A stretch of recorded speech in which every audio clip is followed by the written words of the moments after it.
Saat ini, dunia sedang menghadapi ancaman dari virus corona. Berbagai masalah kemudian timbul akibat adanya situasi pandemi. Masalah kesehatan saat ini menghadapi suatu ancaman yang sangat nyata. Selain itu, ekonomi juga terguncang dan semakin lama semakin melemah. Dan yang terakhir, namun tidak kita sadari, pandemi ini sangat mempengaruhi psikologi kita. Sangat banyak teori konspirasi yang beredar di masyarakat. Mulai dari asal-usul virus corona yang diduga merupakan senjata biologi sampai yang berasal dari luar angkasa yang menurut saya sangat tidak logis. Selain itu, berbagai inovasi dan teknologi juga menjadi kambing hitam dari kepanikan massa. Mulai dari rencana Bill Gates sampai kepada implementasi jaringan 5G. Dan pada video kali ini, kita akan membahas apakah benar jaringan 5G adalah dalang dibalik pandemi yang telah menjangkiti lebih dari 3 juta warga dunia. Coronavirus is not killing people. It's the 5G radiation that they're pumping out. Number one, through your phone.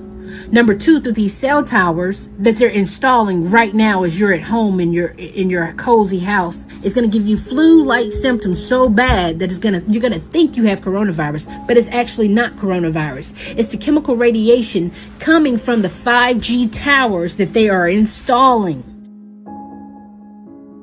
5G adalah generasi kelima dari teknologi telekomunikasi seluler. 5G digadang-gadang mampu memberikan kita kecepatan data yang jauh lebih tinggi dibanding pendahulunya. Dan dengan teknologi 5G, kita juga mampu mengembangkan teknologi autopilot, pengendali jarak jauh, serta otomasi industri yang memerlukan latensi rendah. Dengan segala kelebihannya, nyatanya banyak orang mengira teknologi baru ini sebagai sebuah ancaman. Mereka berdalih bahwa sebagai ganjaran dari kecepatan dan bandwidth, manusia akan terpapar radiasi yang lebih tinggi. Hal ini kemudian disangkut pautkan dengan hadirnya pandemi corona yang bersamaan dengan peluncuran 5G di berbagai negara. Lantas bagaimana teori tersebut beredar di masyarakat? Teori pertama menyatakan bahwa saat ini sebetulnya kita tidak sedang melawan virus corona, kita hanya terpapar oleh radiasi 5G. Hal ini tentu sangat ditentang oleh para dokter dan tenaga medis, karena secara nyata bahwa virus COVID-19 adalah benar adanya. Teori kedua mengatakan bahwa 5G berperan besar dalam penyebaran virus corona. Mereka berdalih dengan kecepatan tinggi yang digadang-gadang oleh 5G, maka virus juga dapat tersebar dengan cepat melalui sinyal 5G tersebut. Kemudian teori yang terakhir adalah asumsi bahwa sinyal dari 5G melemahkan imunitas kita, sehingga virus corona menyerang kita dengan sangat cepat. Lantas, bagaimana pandangan ahli menyikapi teori ini? Untuk perbedaan antara 2G, 3G, 4G, dan 5G sekarang ini memang sedang dicanangkan, terutama di Indonesia. Dari segi radio memang kelihatan ada perbedaan. Dan dari peralatan core maupun radio ataupun akses networknya itu punya perbedaan. Apa sih yang menjadi istimewanya dari 5G ini? Memang kalau dari istimewa, 5G ini mengangkat beberapa perangkat-perangkat dari topologi sebelumnya. 4G itu sendiri yang kita tahu sekarang juga sudah berkembang. Ada yang disebut dengan VoLTE, yang mana combine dari sisi perangkat core yaitu 4G dan juga AMS. 5G mengadopsi juga perangkat dari AMS itu sendiri. AMS itu adalah media subsystem. Dari banyaknya topologi tersebut, memang tidak ada yang bisa dibilang perbedaan yang signifikan gitu. Ya memang di sisi radio, perangkat radio akses jelas sudah berbeda. Atau memang ya perangkat dari 5G ini ya tidak jauh berbeda dengan apa yang sudah diadopsi dari perangkat 4G maupun yang sebelumnya. Kalau untuk perangkat core-nya memang diadopsi dari perangkat AMS juga. Artinya apa? Teknologi VoLTE, sebelumnya VoLTE itu adalah Voice over LTE. Itu yang mengadopsi dari sistem 4G dan juga AMS. Itu masuk juga di topologi 5G. Jadi nggak akan jauh berbeda gitu dari sisi voice. Kita tahu ya, dari sisi voice dan perangkat core-nya itu nggak akan jauh berbeda dengan yang dicanangkan di VoLTE itu sendiri. Jadi nggak akan jauh berbeda lah. 5G pertama kali jatuhnya namanya POC atau bisa dibilang namanya trial. Waktu itu memang dari kawan kami ya, di salah satu vendor internasional yang ada di Indonesia yang menggerakkan atau menggunakan 5G pertama untuk trial di Asian Games 2018.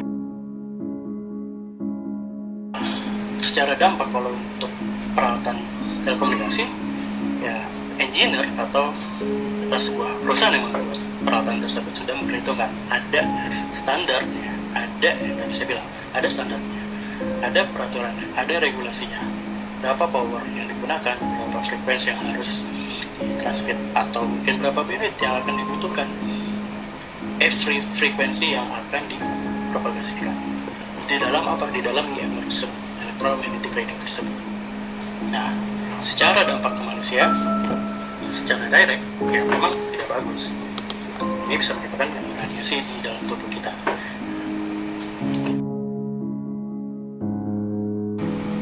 Sebenarnya kalau dalam jangka, sebaik lagi, kalau dalam jangka yang lama, waktu yang lama, ini bisa saja menimbulkan efek yang tidak baik gitu, terutama bagi tubuh. Kenapa?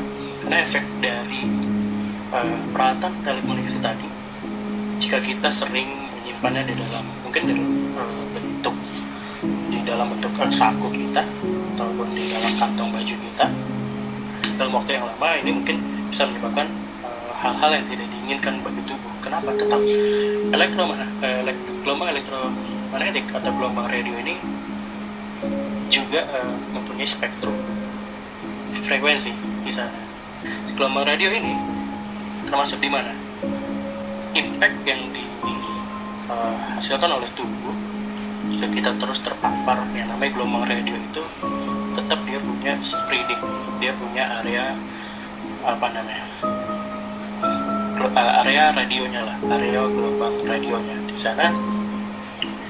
Jika kita terlalu lama memasukkan atau mungkin menyimpan handphone kita atau mobile phone kita di dalam saku ataupun celana, memang itu tidak baik juga bagi tubuh gitu.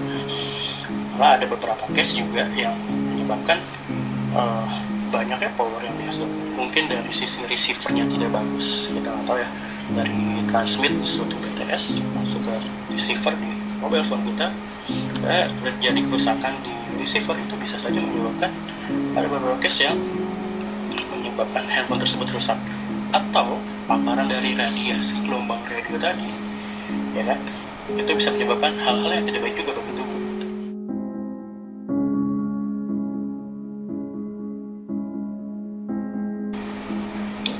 Kalau kita kita sebagai engineer, telekomunikasi engineer, kita memegang prinsip technical atau technical principle. Acuan kita adalah satuan internasional yang kita pegang di 3GPP. Bisa lihat di 3GPP.org. Kita juga mengenal ITUR dan juga IEEE di sana. Kita sebagai engineer yang memegang technical principle. Nah, ini yang jadi acuan kita sekarang.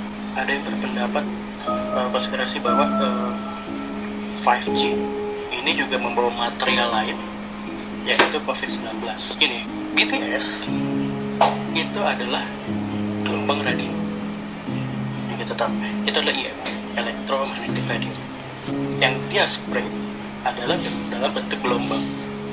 Saya belum pernah menemukan dalam experience saya di bidang pekerjaan, baik peralatan radio akses, core network, ataupun di sisi akses, belum pernah ada impact yang dihasilkan dari peralatan telekomunikasi itu membawa material biologis lain.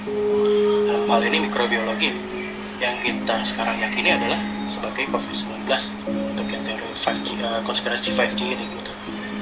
Belum ada satupun yang saya temukan, satuan internasional manapun yang menyebutkan bahwa peralatan radio, peralatan core, atau peralatan akses sekalipun itu membawa material lain dalam bentuk biologis, dalam bentuk makhluk hidup gitu.